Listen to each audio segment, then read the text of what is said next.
Hi, everybody. This is Josh Becerra from Augurian. This is our next episode of How I Work. I'm here with Andrew Forman. Thanks for being here, Andrew. Thanks so much for having me, Josh. Excited to be here. Yeah, so Andrew is the founder and CEO of Givz. Prior to Givz, Andrew spent 6 years in investment banking, was a treasurer of a nonprofit organization.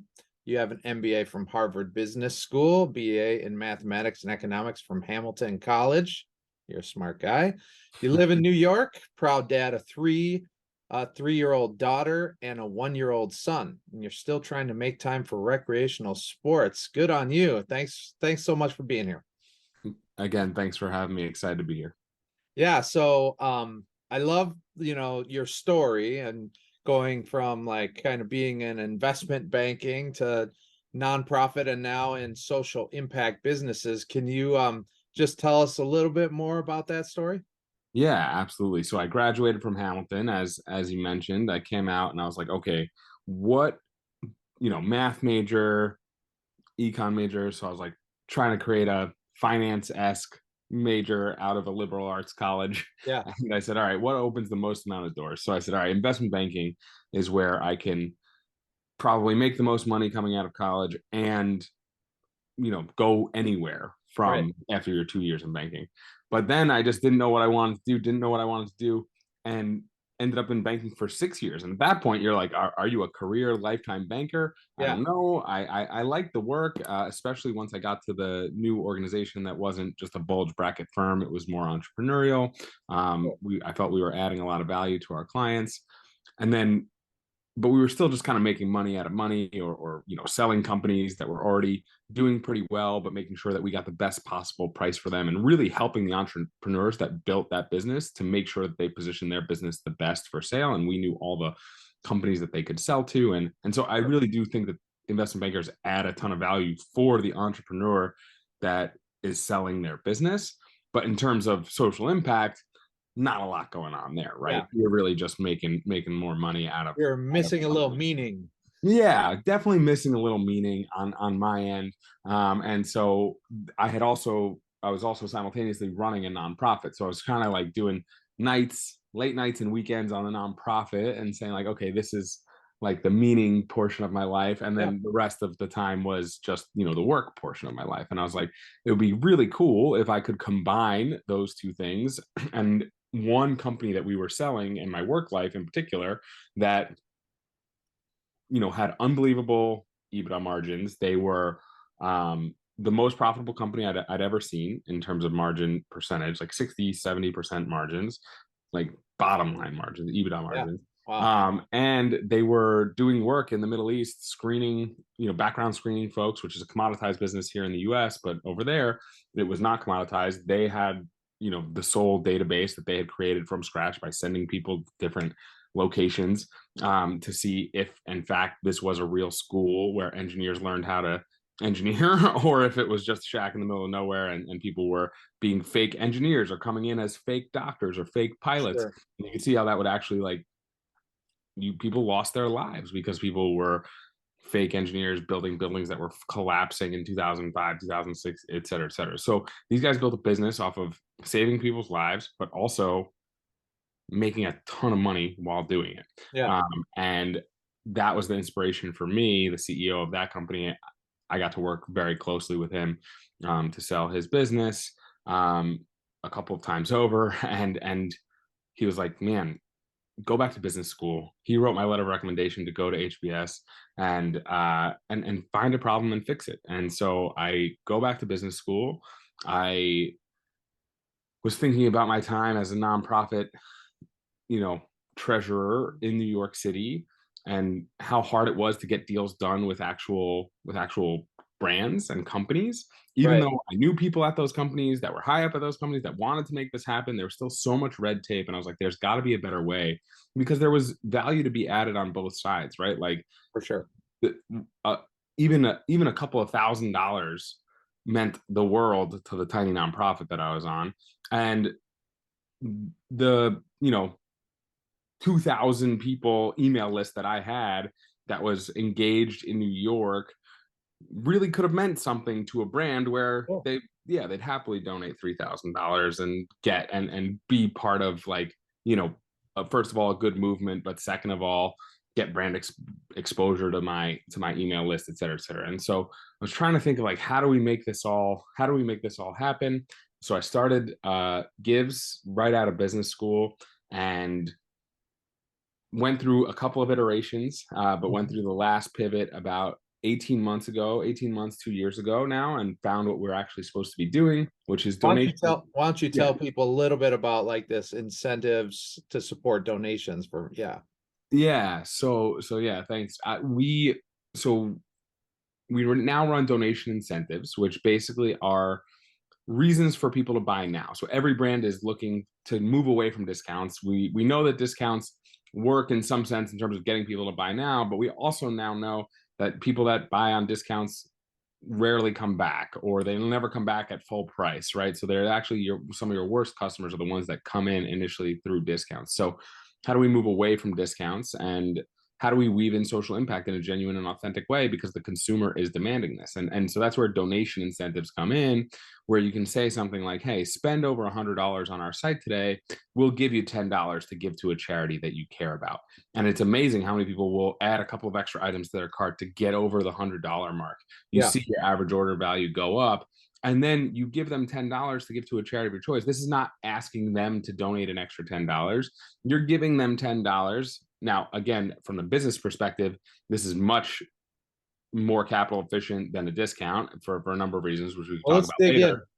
Let's dig into discounts a little bit. Yeah. So you're not a fan of discounts. And these incentives seem to be a better way to do it. So like talk a little bit more about why you think discounts really hurt companies. Yeah, I mean, you can now see it, right? It had been something that people had felt. People were like, oh, like you're like kind of like JC Penney, and you're going out of business because nobody's ever buying anything at full price at JC Penney, and it's just like that's why it's going out of business. And then people are like, oh, Apple is the pinnacle, right? Because you never get Apple products discounted, and you're just always trained to pay full price. So Right. people kind of qualitatively were like, okay, we know that discounts are bad, but now there's a bunch of apps out there. If you're in the Shopify D2C Shopify universe, there's a couple of apps out there. One in particular, Peel Insights, where you drop in all of your data, and you can see that people that came in on Black Friday, Cyber Monday a year ago, they paid like they paid 50% off, right? They paid 50% of They what they never should. came back. They never came back. And Yeah. like and the people that came in and paid, even if they got a 10% discount or something in September, October, or even December after Black Friday, Cyber Monday, those people have come back multiple times and paid full price or paid another 10% off, right? And their lifetime value is so much larger. And so you can actually just see the impact on the business from a quantitative perspective. And I'm a numbers guy and math guy, so Yeah. that is the number one thing that slaps me across the face. It's like, hey, you have to be really careful about these steep discounts, and what the long-term effect is going to be on your brand. Don't you think it's also like a mindset thing? Like there are people who like they're just discount people. Like they won't buy anything unless they can find a coupon or something, right? Totally. They're like, or they find something they want to buy and then they spend hours trying to find like where can they get the discount or the coupon. So I do think that there are like people who are more loyal to the coupon or the discount than they are to any sort of brand, wouldn't you say? Absolutely. And those are not necessarily the people you want to be targeting, right? You want to form the relationships and find the people that are not like that, right? Like Yeah. that, because those people are just going to move on. They're going to hop from brand to brand, exactly as you said, next deal to next deal. And that's how they roll. And that's fine. Those people are going to be out there. And if they happen to come across your site at some point and purchase, great. But realistically, there's a lot of people out there that want to be associated with a good brand. They want to feel like they're getting a good deal. The definition of a good deal has changed in Yeah. 2022 as it was in 2002, right? Let alone late 1900s, where people were saying like, hey, a deal back then was a discount. That was it. Discount what equals deal. Now a deal can certainly be something like a donation incentive. It's like, hey, like when I bought like my new sheets for my bed, I spent $300 on the sheets, but you know what? They gave me $60 to give to any charity that I wanted to give to. And Right. so I actually gave it to my best friend's charity, et cetera, et cetera. Like that's a deal all of a sudden. It's Yeah. different world we live And it makes you feel different. It's like, yeah, it taps into like a different motivation than like get myself a discount for sure. in. Exactly. People want to feel good. And maybe they haven't outright donated. Like people are always like, oh, I talk to that, like, oh yeah, I should donate more. I should do more. But here's an easy way to buy that item that you wanted to buy anyway, but feel good about it and give Yeah. money to a charity that you care about. Cool. So I've always been a fan of the like social impact businesses, been paying attention to it for a while. I think like in my mind, Tom's shoes, right? Like you buy a Oh pair of geez. shoes, they Yeah, give a pair of shoes kind of thing. And that social impact was like embedded in their business model. totally. But like most businesses don't really have it like embedded. So do you really think that businesses that don't have it embedded in their business model can still make like that impact? It's a great question. And yes, I do. But I think you have to go about it the right way, right? So the big issue that brands run into is like all of a sudden it's like they've never cared about anything, but it's Pride Month and they want to try to sell some more stuff, so they like lean into Pride Month all of a sudden, and Yeah. like people will call them out on that Right. for on the internet, right? And I'm like, We okay, well at just least they're launched doing. our new rainbow product for this Yeah, month. Yeah. right. Bad. So Boo. so it's crazy because they are trying to, obviously they're trying to sell things, but they're also trying to do some good. So I hate when people are booing that. That said, you want to try to avoid that because there are going to be people out there that do that. So the way that we've built our business is to actually say, hey, let the customer decide. If you don't have something like built in like a Tom's shoes, or even if you do, quite frankly, but especially if you don't, start a program now that encourages people to spend more on your site, and then let them choose what is most important to them. So you stand for your customers, which every brand should be standing for their customers. That Yeah. is the key this day and age, right? And so you want to, if what Josh cares about is different than what Andrew cares about, is different than what Lauren cares about, and different than what Katie cares about. And so you should tell each of them, hey, Josh, Andrew, Lauren, Katie, we care about what each of you individually care about. And in fact, when you spend $100 on our site, you get $10 to give to whatever you care about, Josh, and whatever you care about, Andrew. And so you can donate to something, I can donate to something completely different. Yeah. And the brand is going to actually support you in that. And they're putting their money where their mouth is. And that's how brands can start to get into this without having it embedded in the beginning of their brand. Sure. Yeah, I think it's really cool because like you're basically aligning your brand's interests with like each individual's interests. And I think anytime brands can do that, they're setting themselves up for success. So, one thing that now that you've started this, that you have is like a long list of people like me and what are like the causes and issues that we actually care about, right? Most. And so, there's value in that, of Totally. course. But that also brings up like questions around privacy, right? So how are you tackling the privacy side of things, or what kind of impacts is that having on your business? Yeah. So for us, so privacy right now, obviously a huge topic with iOS 14 and Google talking about taking away third-party cookies. Um, the all this focus on privacy is making Facebook ads more expensive. It's making Yeah. TikTok ads more, it's targeting people just more expensive.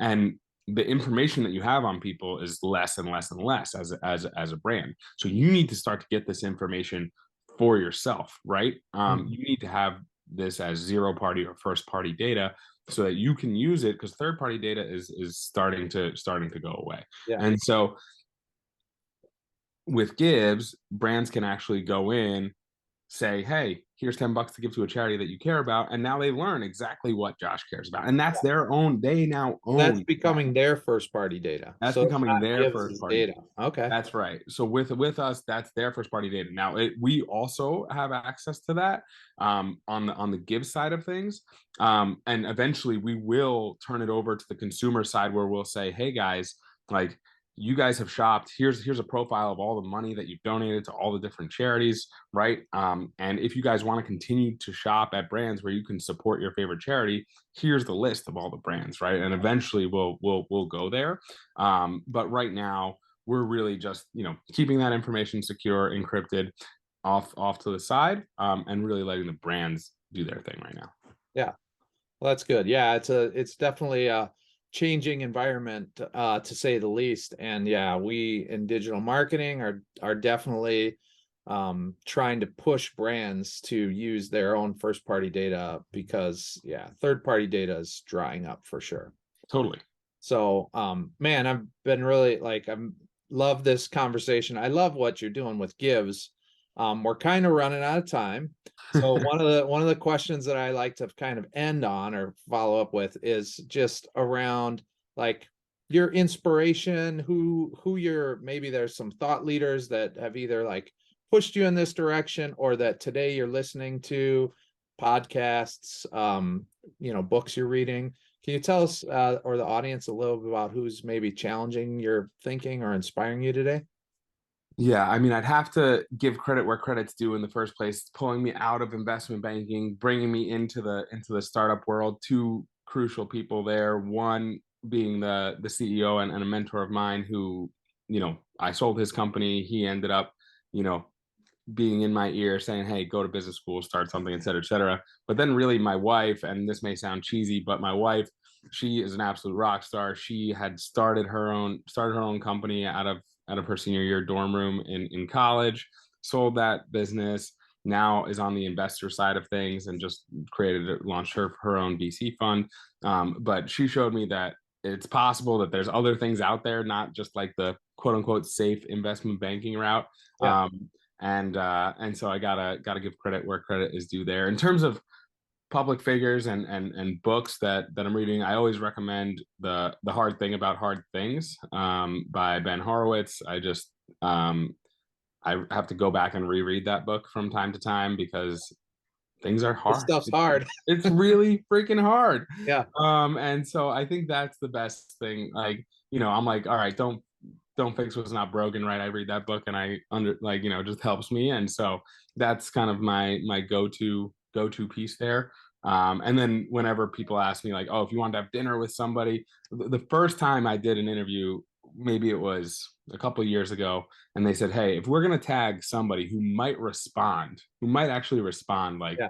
that's a public figure, who would you want to like get lunch with? And I said, who's going to respond and who would be interesting? Like Mark Cuban, right? Because like he's super successful, owns a basketball team, which is, I feel like, a lot of guys' dreams. And I like still, I love sports. And so I was like, I would love to get lunch with him. And so now I always say him, and we try to tag him and stuff, and he never responds. But it is apparently, if you cold email him, he will respond. So one day. Yeah. There you go. Well, that's awesome. I love how you like bring it back to kind of your mentors and to your wife and your personal relationships. I do think that like this stuff is hard.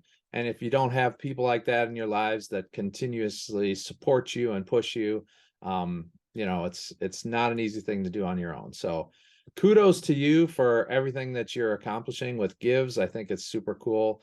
And I really appreciate you taking the time today to be my guest on How I Work. Thanks so much for having me. Really appreciate it. Yeah, awesome. Bye for now. See ya.